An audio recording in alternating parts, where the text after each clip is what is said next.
Here in the Crisis Command Centre, 3 people who've never met will be put in an extraordinary position of power as they take over the reins of government and run this country during a simulated national emergency. They have volunteered to be ministers, and tonight they will discover if they've got what it takes to survive at the very top. They are Dr. Hugo Slim, a professor of humanitarian studies at a Geneva think tank. We're going to have massive deaths in this emergency. It's overwhelming, it's unprecedented. Jeff Birch, a self-styled business guru. Whatever you do, you're going to cause the loss of life and loss of property and misery and disgrace for us as ministers. Saida Hussein Wasi, a criminal defence lawyer. We don't have the death penalty in this country, and I'm not going to be the minister who applies it. The ministers are not alone when making their decisions. Helping them will be 3 genuine experts with real-life experience of crisis management. They are Sir Tim Garden, military advisor; Amanda Platel, communications expert; Charles Shoebridge, emergency services specialist. You can take your own decisions at home, so if you have a digital television, press red now to see if you can do better than the ministers here in the Crisis Command Centre. We have a national emergency, and it's about to begin.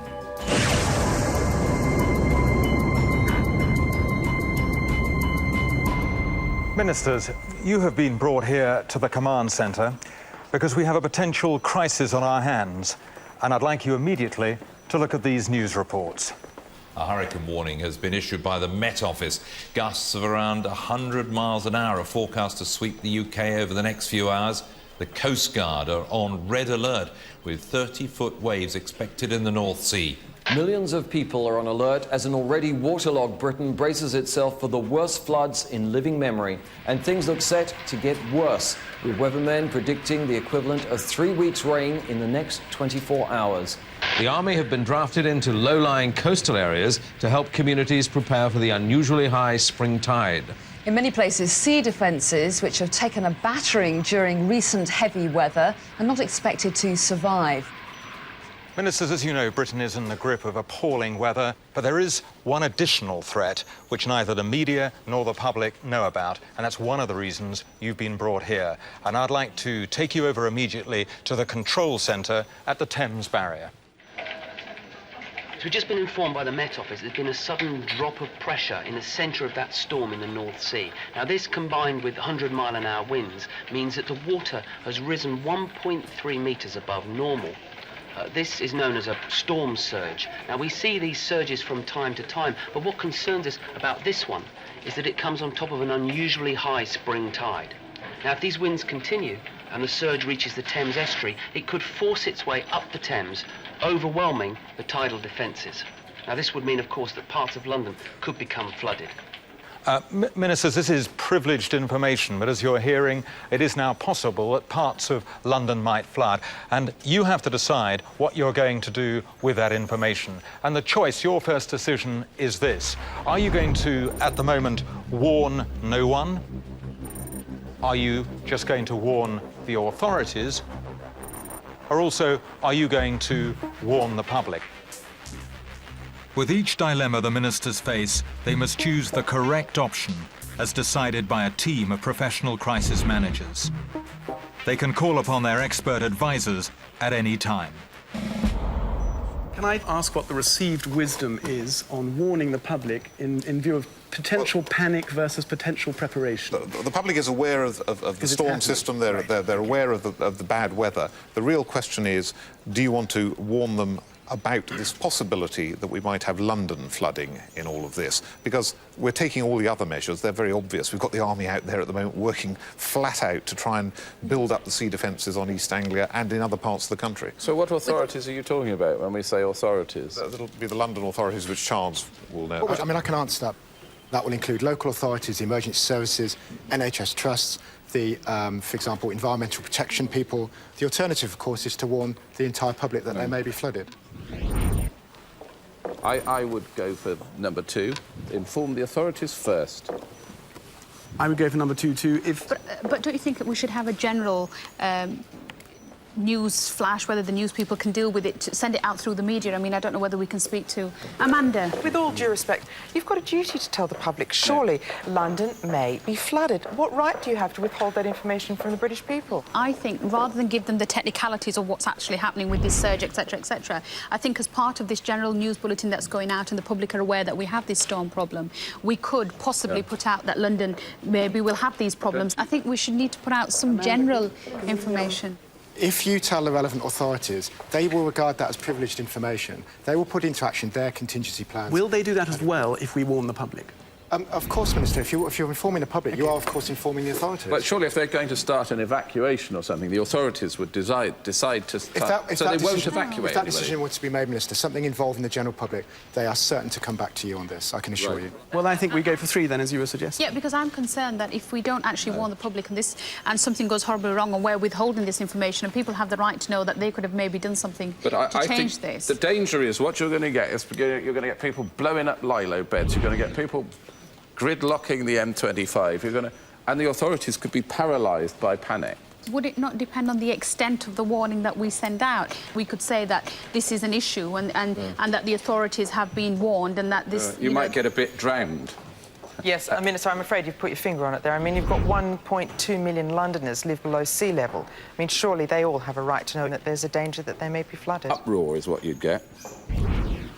But surely our contingency plans, which would also kick in at the same time, will manage uproar and start consolidating proper evacuation plans. Of course, Minister, there are contingency plans for uproar, but it's much better if we don't have uproar in the first place. But with all due respect, Charles, I mean, the police never want to tell anybody what's going on. You've got a duty to tell the public, surely.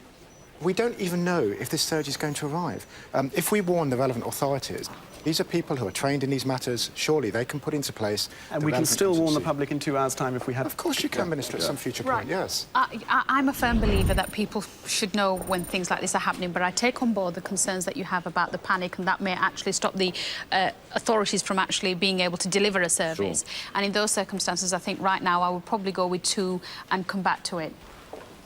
Ministers, let's be clear here. You think just warn the authorities? The authorities. Yes. Right. Up until a few moments ago, you were quite persuaded that people had a right to know. I still believe that people have a right to know, but I think weighing up the ifs and buts with the potential threat and the panic that may be caused by going out now, I think 2 might be the best. The message we're getting is that it is possible, but not imminent. Yeah. I just think that you're jumping to a conclusion that the British people, that Londoners will immediately go into some sort of panic mode and rush out of the city. You don't need I'm sorry, you don't need a panic. You know yourself, if you hear the Wimbledon finals on, you try driving out of London. I mean, it's not even panic. It's just people simply trying to get hold of sandbags. Minister, if it's one thing the British public is used to, it's bad weather. I really think you're treating them like children here. No, not treating them like children. I think we just have to manage what is going to be a very limited resource. I think it's a really hard decision, and I think we have to be brave enough right now to take the second decision, and if things change, it may well be we have to revisit the decision. I agree. Get my authorities up and running first. Inform them first. Minister? I would agree. I've decided it's the time to inform the authorities and remain poised for a much wider public warning. Things are moving quickly. Let's take this decision. You seem to be unanimous on it, and for the moment, you have decided just to inform the authorities. So, Minister, your decision will be enacted. The ministers have made their first mistake. If there is any chance that London will flood, the public should be alerted immediately. Recent research has shown that people rarely panic in the face of such a crisis. In fact, an informed public is more likely to help themselves and take pressure off the emergency services.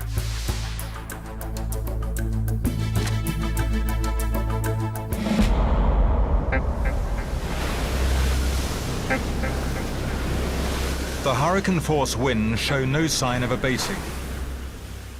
If they persist, the storm surge will reach London in less than 2 hours. And the death toll from the storm is rising. This just coming in from Great Yarmouth. 3 people were killed when their caravan was overturned and destroyed by the hurricane-force winds. Elsewhere in the town, 2 people are missing after a 20-foot wave swept over sea defences. A massive power cut has blacked out the entire city of Norwich. Electricity pylons that supply the area have been down, leaving around 100,000 homes without power. Look, Ministers, the weather conditions are creating havoc all over the country. And I have on the line the Metropolitan Police from their command centre in East London. We are getting regular updates on the surge tide, and we are taking every precaution that we can. I do have to tell you, however, that we are desperately short of manpower, and if the worst does happen, we're going to need them for sandbagging, evacuation, rescue. So we don't have much time, and we need to be prepared. Well, Ministers, the quickest way to increase resources in London is to divert the army who are out working on the East Coast at the moment. And the decision that you'll have to take, and it has to be a ministerial decision, it's quite important, it's about priorities. Do you leave the army on the East Coast, or do you divert those units to London?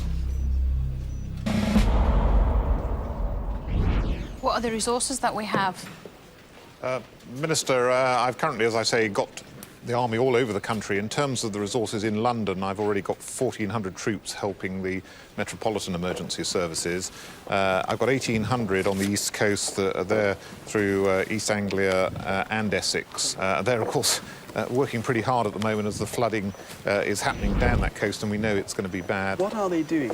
They're doing sandbagging, they're doing rescuing, they're doing pumping out. They've got all their flood kit there, but of course they're the nearest if you want to bring some extra resources into London. Can we have slightly more specific request from the Met when they say they need more people? What are they talking about? How many? What do they need? Well, I can help with that, Minister. I mean, basically, they're saying they need as many people, as many bodies with equipment, with training and available personnel. That's what they need. If these downstream defences breach, which they may do, we're talking approximately 4 boroughs, so probably 200,000 or 300,000 people, something like this, could be affected. But it's not just the population density. Consider the value of the industry that we're talking about, the commercial premises. You're talking about petrochemical industries, wharves and so on. Can I make a very brutal comment? And it's one that really goes against my entire kind of moral judgment. But if you're doing it of soldiers deployed per pound of value per person, it leaves Norwich completely out in the cold.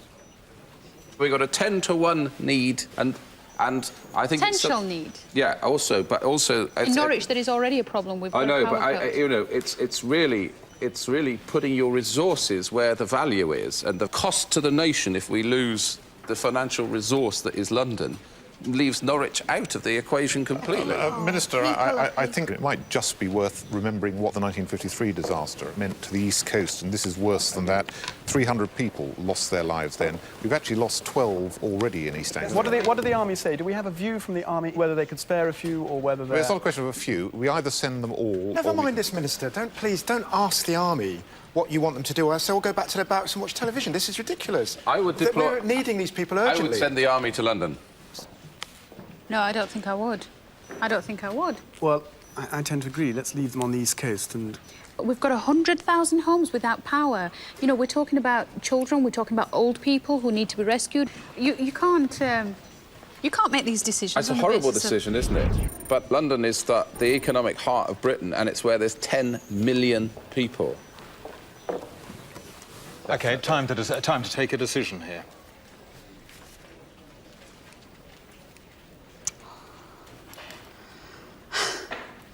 Against all my beliefs, against all my beliefs, I think they probably will have to come to London. Why against all your beliefs? Because if something happens, if that surge comes through and we don't have the emergency support, we're going to have an enormous disaster on our hands in London, because there isn't going to be the backup to deal with it. We're swapping a big disaster for a huge disaster.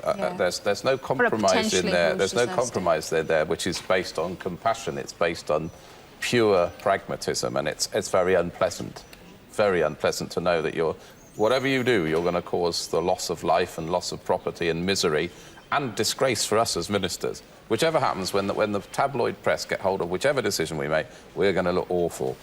But I still say send the army to London.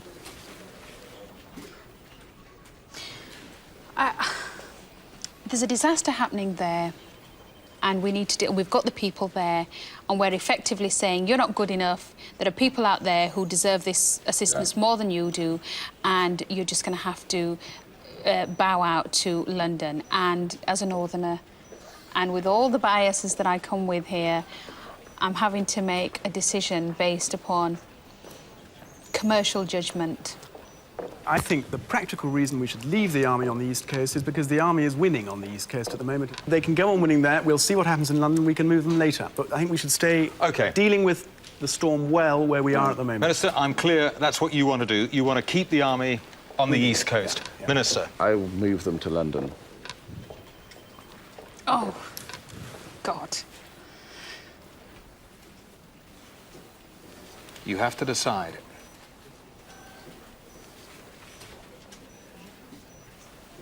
I would keep them on the East Coast. I'm going to go with my moral gut reaction. It's a commercially wrong decision, I think, Minister, but I would go with do my you gut reaction. believe your decision is right? Then persuade your fellow minister. No, I'm absolutely good, because their decision will allow me to sleep at night, and I can also know that I was right at the same time. Well, so Minister, what kind of leadership is that? I mean, that is a joke. No, we have got, if you're going to do it purely pragmatically, you've got to...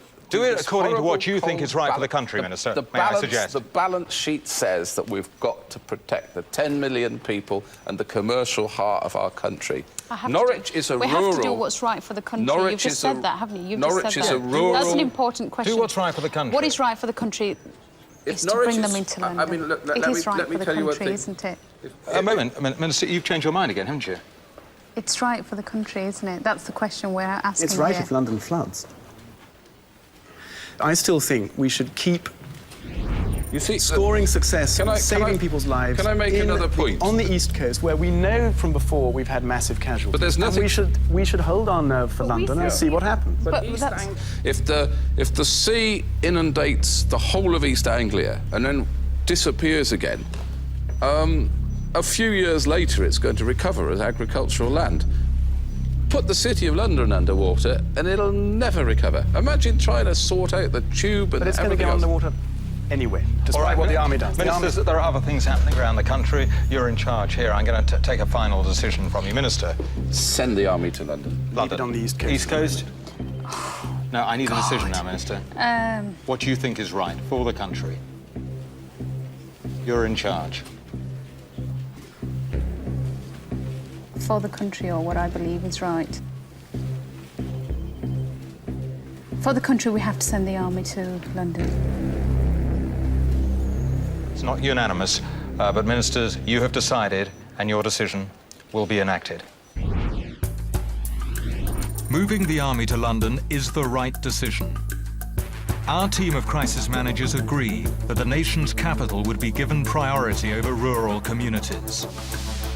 It is the first positive step in the minister's bid to contain this crisis. The storm surge is just over an hour from London and gaining height. It is now certain that high winds will force the surge along the Thames estuary towards the capital. And despite the minister's attempt to control information, news of the storm surge is out. I'm here at the Thames Barrier Path, where the last of these huge gates designed to protect the capital from flooding has just been raised into position. Now, in the past few moments, a source in the control room here has admitted to me that they're extremely worried that a massive tidal surge is heading towards London, and that even with this barrier closed, large parts of the capital could soon end up underwater. Now, this source, an experienced engineer who's worked here for a number of years, said that he can't understand why the public hasn't been warned and given a chance to get out. And I have Thames Barrier Control on the line for you again. The surge tide has now reached Harwich, where a record high water mark of 4.1 metres has just been confirmed. At current levels, we expect the Thames barrier to hold, but the Barking tidal gate just before this barrier could easily breach under these conditions. So we recommend that you take the necessary precautions for flooding in East London from Barking to Canary Wharf. Ministers, as far as I understand, the surge tide is nearly at the Thames estuary. It's now certain it will reach the capital. People at the barrier are recommending you take precautions against flooding in East London, and you must decide the extent to which you evacuate people from that area. Ministers, your decision. Do you evacuate everyone? Do you only evacuate those at greatest risk?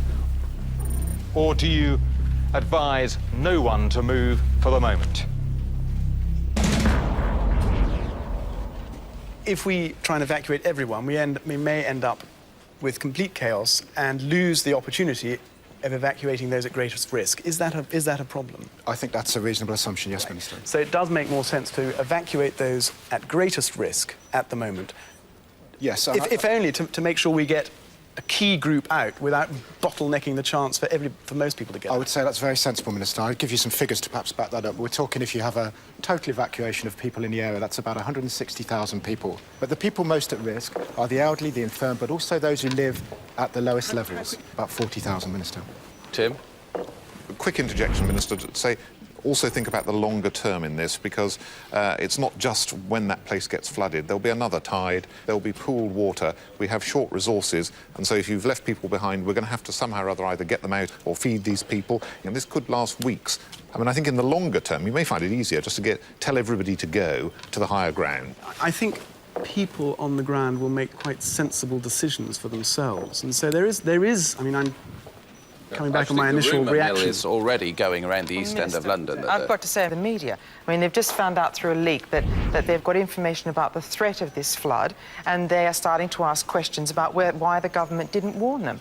Now, it sounds to me as though you're all over the place as to what you want to tell the British people. You failed to tell them the truth in the beginning. Please just be clear. That's a very unjust comment. I don't think we failed to do... Minister, you did. You decided not to tell the truth. That's why a lot of these people are at risk. No, we didn't decide not to tell the truth. That's not fair. We decided so that we could manage our resources, not to clog the whole thing up with panic-ridden people Minister, trying to drive out of London. You didn't tell the truth. You decided to keep the British public in the dark, and in some cases that's going to mean in the water. I'm coming back on my original view, actually, is that actually if our advisors say that if we say to evacuate everyone, they will do their damnness to do that in an orderly and effective fashion, and whereas we might only evacuate 35% if we do greatest risk, we might get 65, 70% by doing everyone. I think we could do that. I think, actually, if you would like to...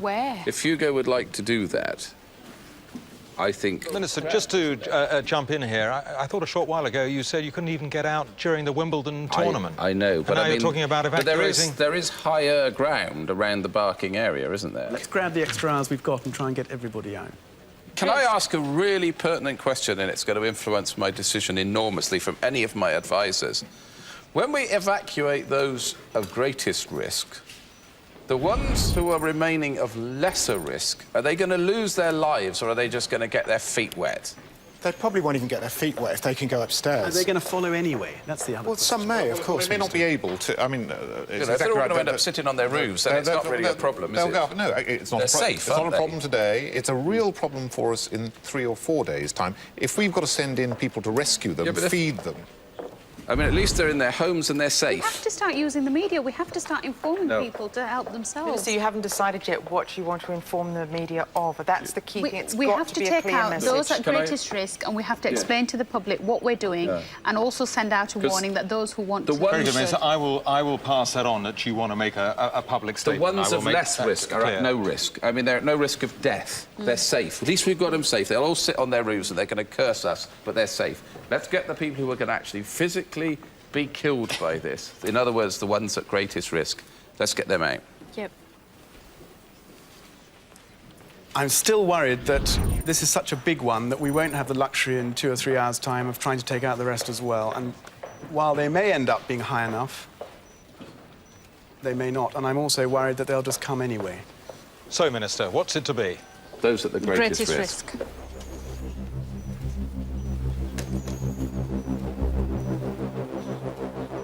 I'm going to come back to those at greatest risk as well.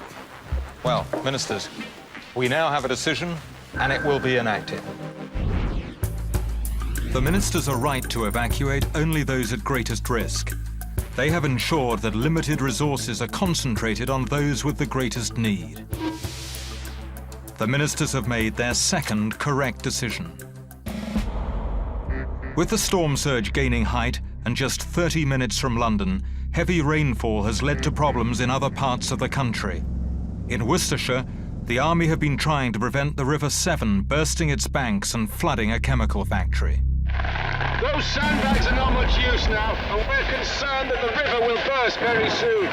My recce section have reported a disused chemical factory on the industrial estate near here. If that gets flooded, we're facing a major contamination of the flooded area. We could try using explosive charges to blow a hole in the river defences upstream. This would take the pressure off, but would mean flooding a village and a fair bit of farmland. OK, what you're being asked here, ministers, essentially is to sacrifice a small village in order to prevent major contamination. And there is a choice here, ministers. Do you essentially allow that village and farmland to be flooded, or do you allow the chemical factory to flood?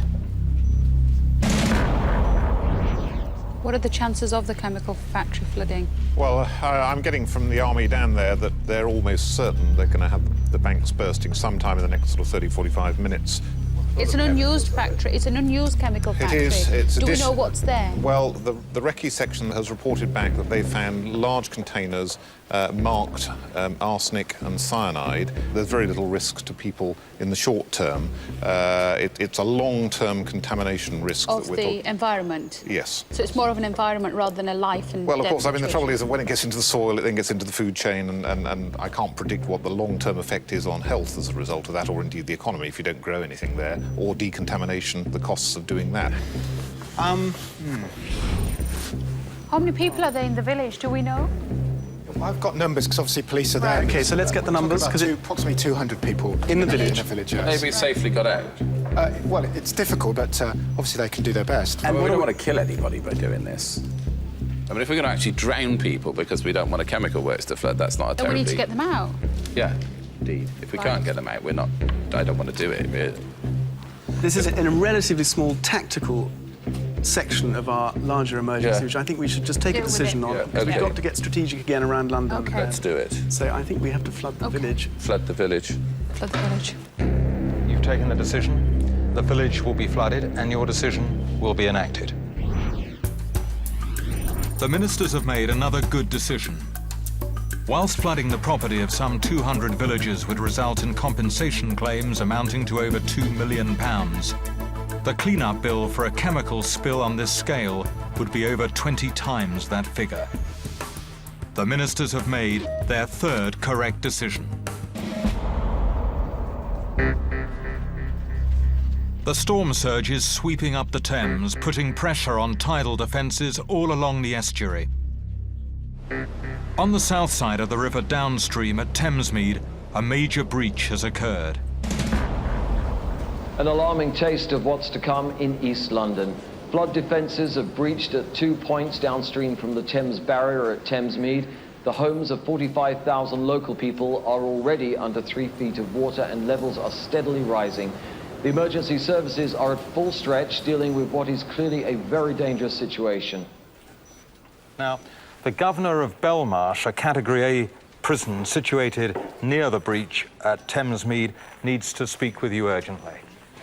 We've got water rushing into the area around the prison and it's already knee-deep. We're on a skeleton staff here at the moment because many of my officers have left to help their families get away from the area.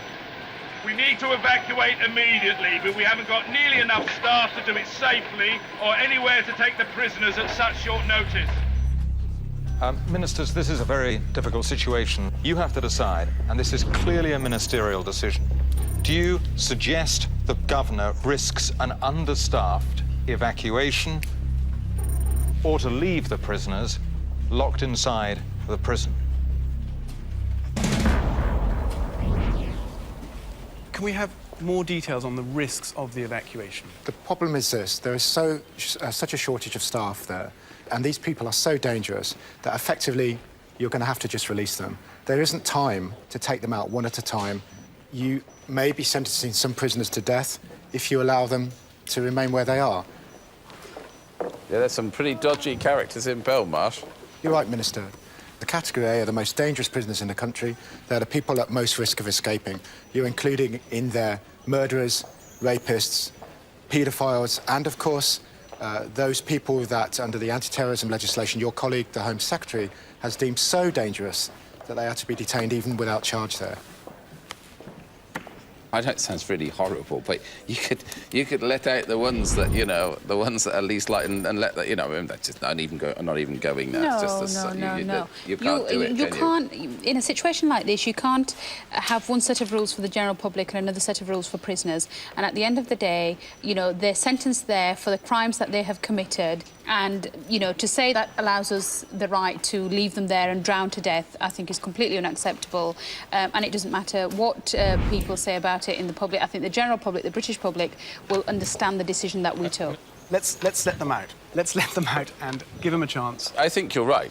If I wasn't a minister, it would be very easy for me to say, I'd let the buggers drown, that's me. But when it actually comes to letting them drown, most people are going to say, I couldn't do it. And, Ministers, supposing you let all these people out, and actually they wouldn't have drowned. Well, can I also put it another way? Supposing we let them all out and they don't murder and rape again, and in fact they save a life or two. What, you really think, Minister, that suddenly because of a few drops of rain and a tide rushing in, that's going to change somebody into some sort of Mother Teresa figure? No, I didn't say that. Minister, a minute ago, when you were deciding about that village, not one of you asked about the people in that village.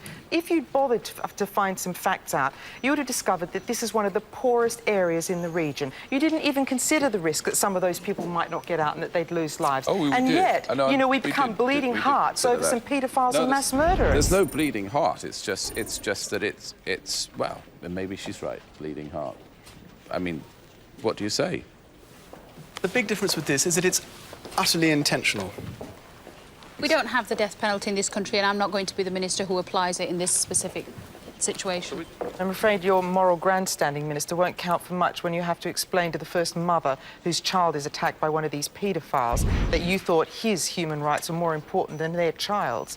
And this would just be, it will be absolutely despised as an action throughout the country. I can say this to you. I can say this, that there may well be people in there who I could, on a one-to-one, say, well, they deserve the death penalty. But this is not the way to do it. To condemn people to drown, a whole group of people to drown in their cells, is to say that you didn't deserve the right to try and save your life. And it will be put in risk evacuation. I think we're all agreed we're going to risk evacuation. Yeah, exactly. We're making the decisions here.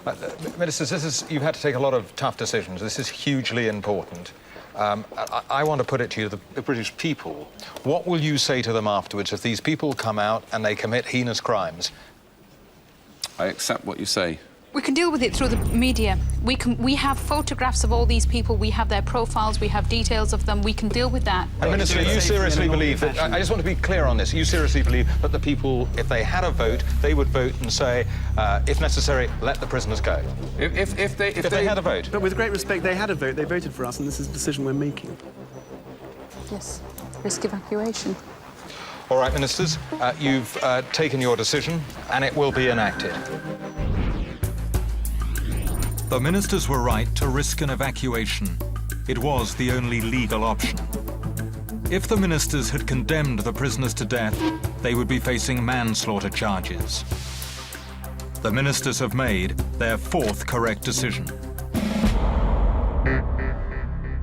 The storm surge reaches the capital. The Thames barrier holds, but tidal defences downstream fail, causing unprecedented flooding in East London. We're getting reports that the surge tide has breached defences on the River Thames and that water is flooding into parts of East London. These were the latest pictures taken just a few minutes ago from a helicopter over the area. Now you can see that the airport, it looks like it's flooded, and it looks like planes there surrounded by water. This clearly is an extremely serious situation. The Thames has burst its banks in East London and a large area is underwater.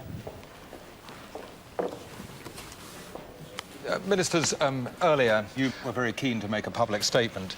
That moment has now arrived. I have standing by all the news channels, and in 5 minutes, one of you needs to come before the cameras to tell the public what is going on, why you're taking the decisions you're taking.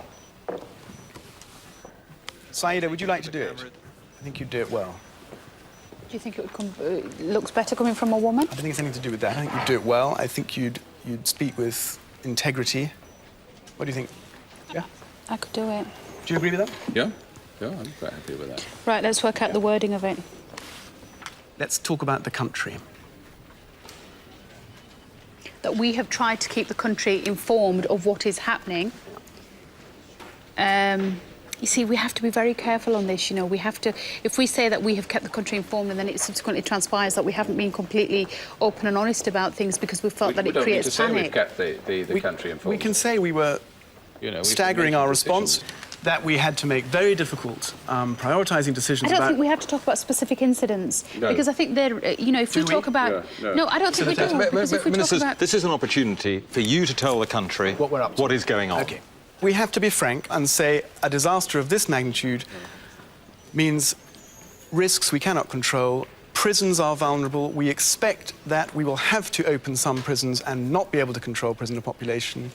This is a risk that the public must be aware of. I think we might create panic. Yeah, I don't like the idea of axe murderers scampering about the streets. And we now promise to keep them informed as much as possible through local media.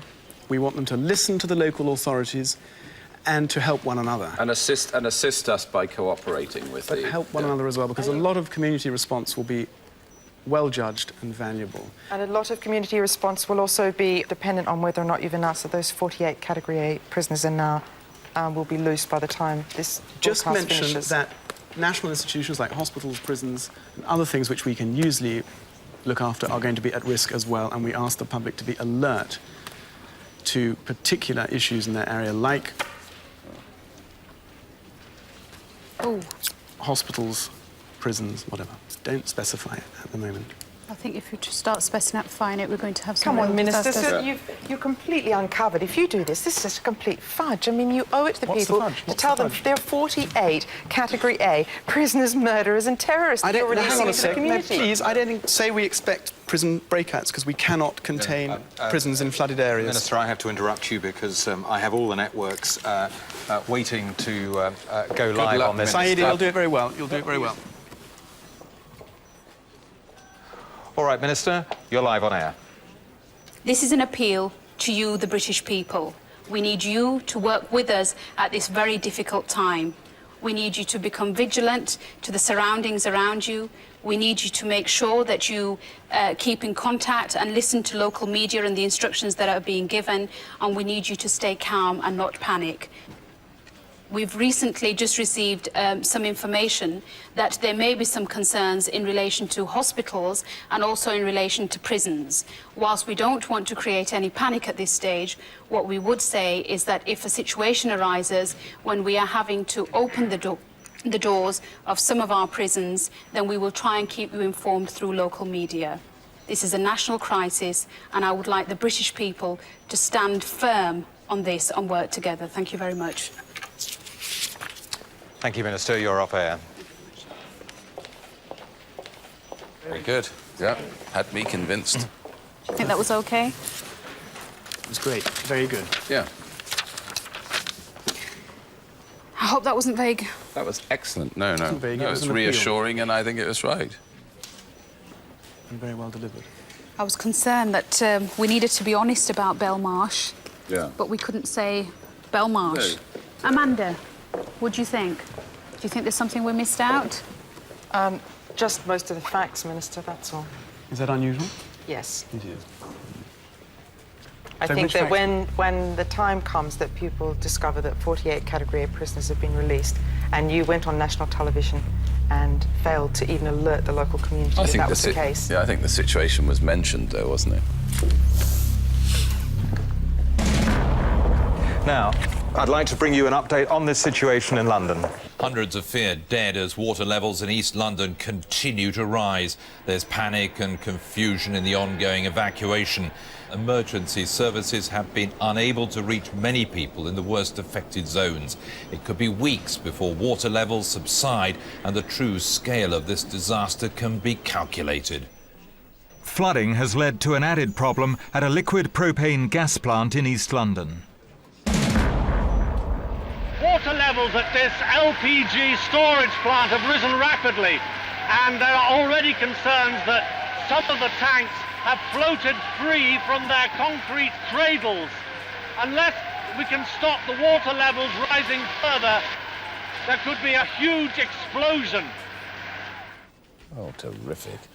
Just to clarify, the police are concerned that the tanks will float higher, straining their pipes further, leading to a major gas leak and potential for an explosion. Is there a leak now?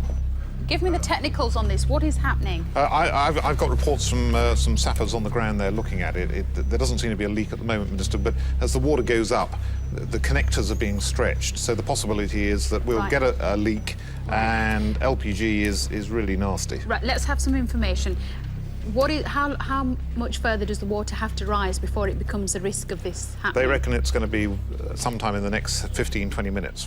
And what'll happen if the gas goes off? What's the downside Okay, well, of the gas I've got an assessment, and again, you know, we're in uncharted territory, but we've got large LPG containers which, if they ignite as the connector falls apart, we'll get... Will they ignite? You say if they ignite. They only need a spark to do this. Right.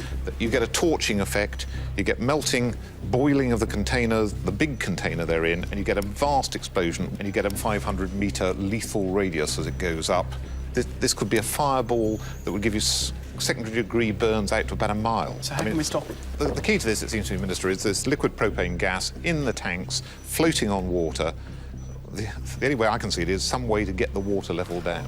Can we drain it like we did with the... Ministers, I'm going to have to interrupt you. I want you to go back immediately to the Royal Engineers in Worcestershire. They do have a problem there, and they want to talk to you. There are problems with the evacuation of the village.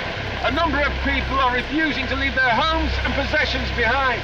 Water levels are rising fast, and I remain concerned about the risk to the chemical factory. OK, Ministers, very quickly here. The engineers on the ground want you to make a very quick decision. Do you still go ahead with flooding the village, even though there are still some inhabitants inside, or do you abort that operation? And, of course, the result will be the flooding of the disused chemical factory. We need a very quick decision here. How many people are refusing to come out? From the police on the ground, it's 7, 8, 9, something like this. They can't be completely sure. And just tell us why. Why are they not leaving? Because they don't want to leave. Right, why don't they want to leave? It's their homes, they don't want to leave. Have they been advised as to the risks of not leaving? The police have been in, and I've told them, and they were accompanied by Army to make it absolutely plain, Minister, yes. Can we just cart them out? Just pick them up? Not legally, we can't. We need to declare a state of emergency and introduce You haven't got legislation. time to go through declaring a national state of emergency, Minister. If you don't blow this charge very quickly, then the factory is going to be covered.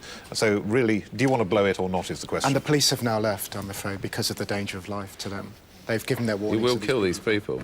There's certainly a danger of that, yes, Minister. We're going to end up contaminated. We took the decision for a reason, and now, if we're going to risk it and have the chemical factory, there was no point in taking the decision in the first place. The people are being warned. They know the risks that they're facing. We've given them the opportunity to get out. We've given them the assistance to get out. We've done all we can, and in the interests of the British people, we have to blow it. I agree. Flood the village. Is there a manslaughter thing here? Are we going to be liable to Let's that? flood the village and turn to the gas issue. I think we have to. OK, we're going to go ahead and take this decision. I just need you to know, Ministers, you're in charge here. There could very well be loss of life there. You are prepared to accept that, yes? Yes. Yes. Yes. Yes, because those people have been given the opportunity to leave. That's why. Ministers, I'm they're against loss of old life. people, they're poor people, the people you're there to protect. I think this is a very difficult... And this is with a potential environmental threat. The point is that we're in a very difficult decision. I mean, there's... We don't have to revisit this decision. It's a terrible decision, but we've had to You make say you it. don't have to revisit it, but it is right just for me to mention that, you know, this could result in people dying. People dying who've been given the opportunity to leave. And very quickly, Ministers, of course, you did over Belmarsh take a decision there that the key thing was to save life. But they weren't given the choice. If their cells were open, they chose to stay in their cell. And Ministers, then, from the people on the ground, the fire brigade, these water levels are getting very close to these LPG tanks. OK. Flood the village? Flood the village. Flood the village. Yeah, I'm afraid so. The gas levels. OK, Ministers, first of all, that decision, I will ensure, is enacted. Mounting pressure leads to the ministers making their second bad decision. They should have aborted the flooding operation. Should the deliberate flooding of the village result in any loss of life, the ministers will be held accountable and tried accordingly. The ministers have taken their second incorrect decision. The gas levels, is there any way that we can release the water? Is there any way that we can divert the water? Minister, sorry, Minister, I'm going to interrupt you. The only solution to bringing water levels down, which is what I'm being told, is in fact to open the Thames barrier. And the question for you is, do you want to open the barrier or keep it shut?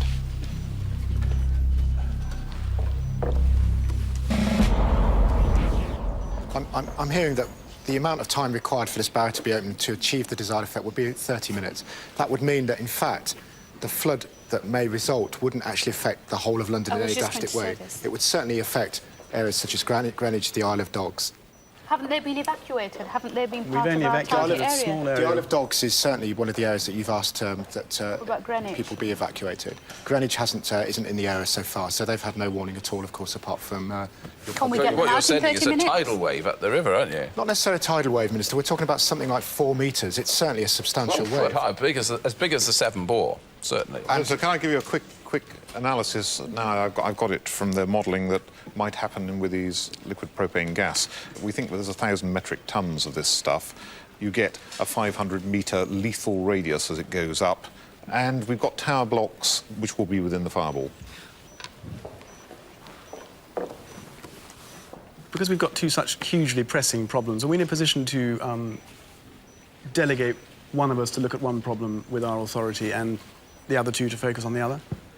It is one problem, though, isn't it? What are the two problems? It is one problem. Basically, we have to make a decision to open the Thames barrier for a period of 30 minutes, to lower the levels, to stop this gas ball going up, but in doing that, by actually flooding Greenwich and the Isle of Dogs. The Isle of Dogs was part of our initial strategy, so we hope that large parts of that has been evacuated. But whether we're going to make the situation worse, or the situation is that bad in East London anyway, that letting 30 minutes of... I think we need to revisit our aim here, because I think we're all hinting around what our aims are, because I think it's very easy to get derailed by deaths. We're going to have massive deaths in this emergency. It's overwhelming, it's unprecedented. We're going to have loss of life that we've not seen. Sorry, Ministers, you need to take a decision very quickly. Right, OK, so what is our aim here? Our aim here is to preserve London as much as possible. Well, what's the balance? I mean, what's the biggest risk to life? The water from the barrier or the explosion?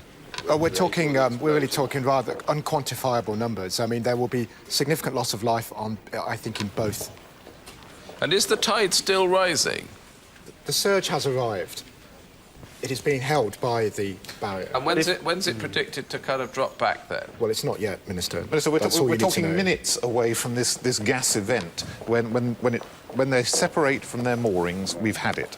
It's not about counting off human lives. One of the images you've got to imagine is what's going to be running on the news. What would you prefer, the Great Fire of London or the Great Flood of London?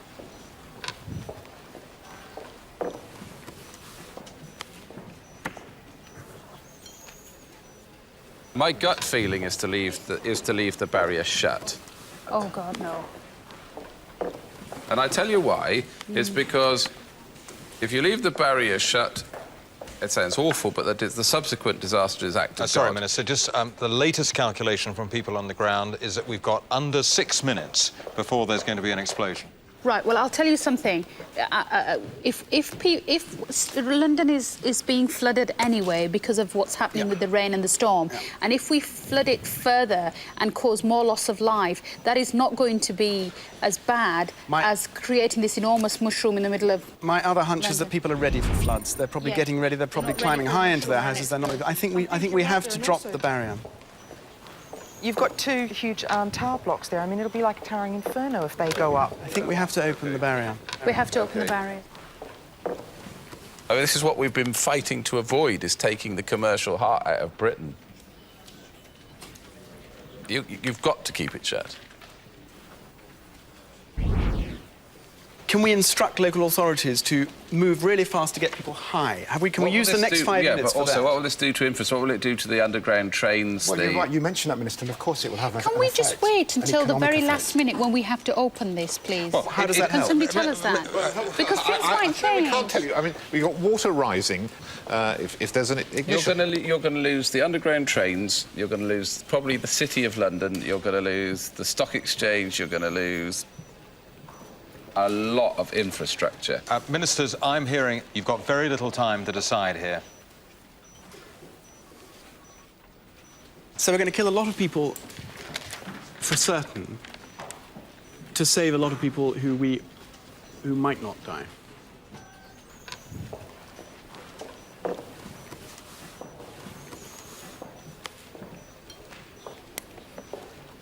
You see, the thing is, if you open the barrier, there will not be a gas explosion. Yeah. So, all the people who got drowned, people say, why on earth did the ministers drown all these people? Oh, well, we thought there might have been a gas explosion. They say, oh, well, what gas explosion? Well, there wasn't one because we opened the barrier. That's going to be, I mean, as our PR. Is it inevitable? Where's our advisor? Is it inevitable that if we don't open the barrier, there will be this explosion? It is inevitable that they will rupture. You will have 1,000 tonnes of liquid propane gas loose. What does all your instinct tell you with a choice between massive gas fire and flood?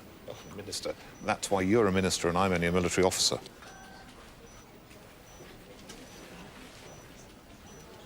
I am 51% convinced that I'd leave the barrier up.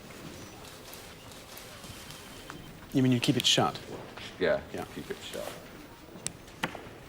On the hunch that the fire disaster will not be as bad as the flood disaster? Well, I think the fire disaster is a fire disaster, but I think the water disaster is guaranteed if we open the barrier. Right, Minister, what's your decision?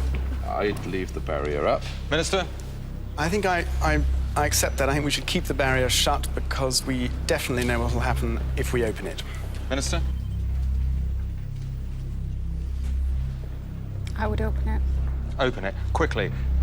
Biggest decision you've taken during this crisis. If you believe in that, quickly see if you can persuade your other ministers.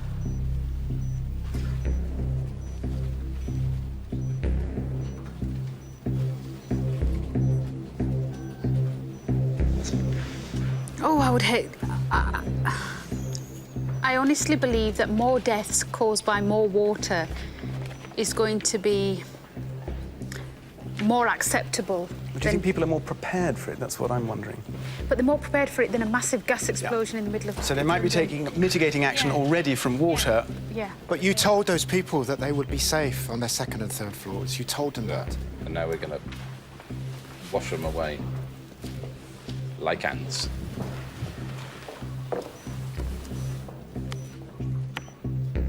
I still think that we should open the barriers because we're more prepared for water. You don't know this gas thing is going to go off.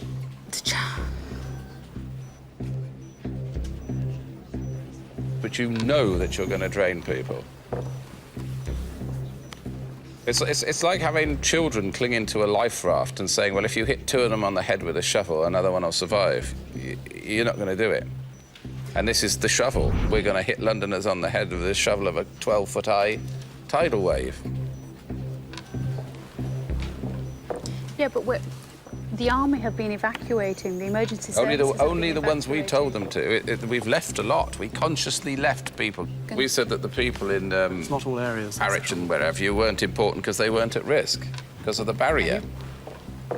Is the barrier still at risk with it shut? The barrier is intact and there is no risk to the barrier itself, Minister. They'll leave it up.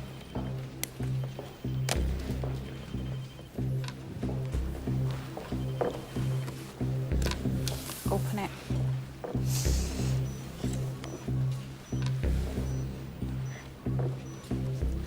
I think we probably have to keep it shut.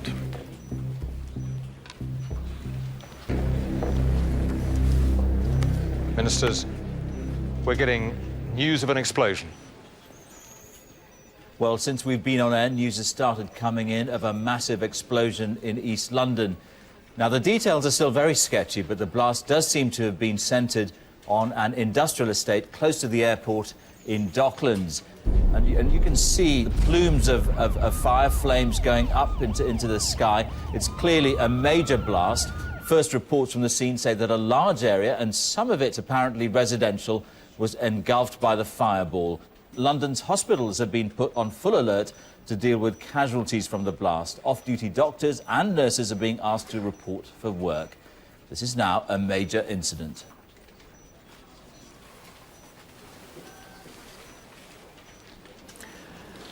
So would the other one have been a major incident? Yeah. How can you tell? People might have been more ready, but hundreds still could have died, so...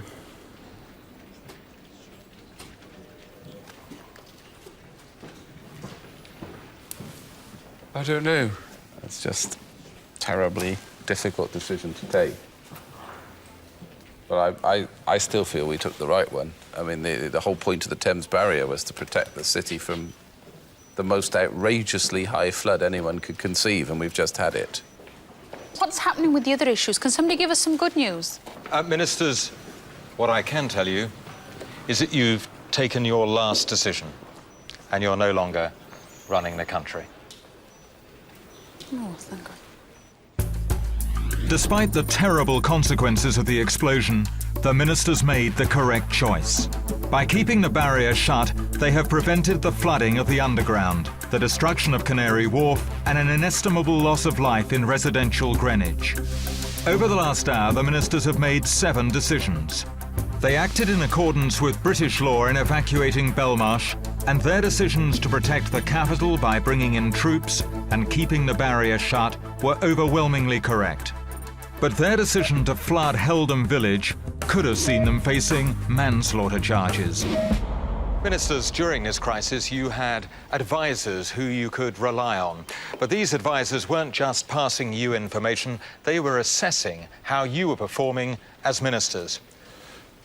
Ministers, you worked very well as a group. You listened to each other, you called for the right information, and once you got it, you discussed, and by and large, you got the right decisions as a result. You also were prepared to take the difficult decisions, the decision to let some people perhaps die for the greater good of others. The moving of the army down, a very difficult decision to London, was taken early and was important. Well done. Well, you were an impressive group of ministers who really struggled with their consciences, except for when it came to your relationship with the truth.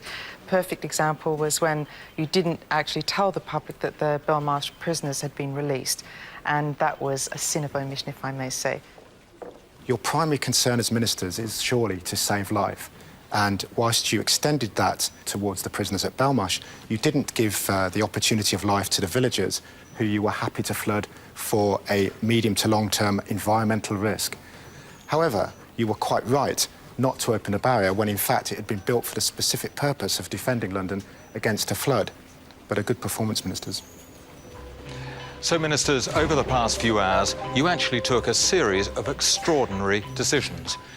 You decided to release Category A prisoners. You also decided to keep the Thames barrier shut. Let's hope that no ministers for real ever have to take decisions like those.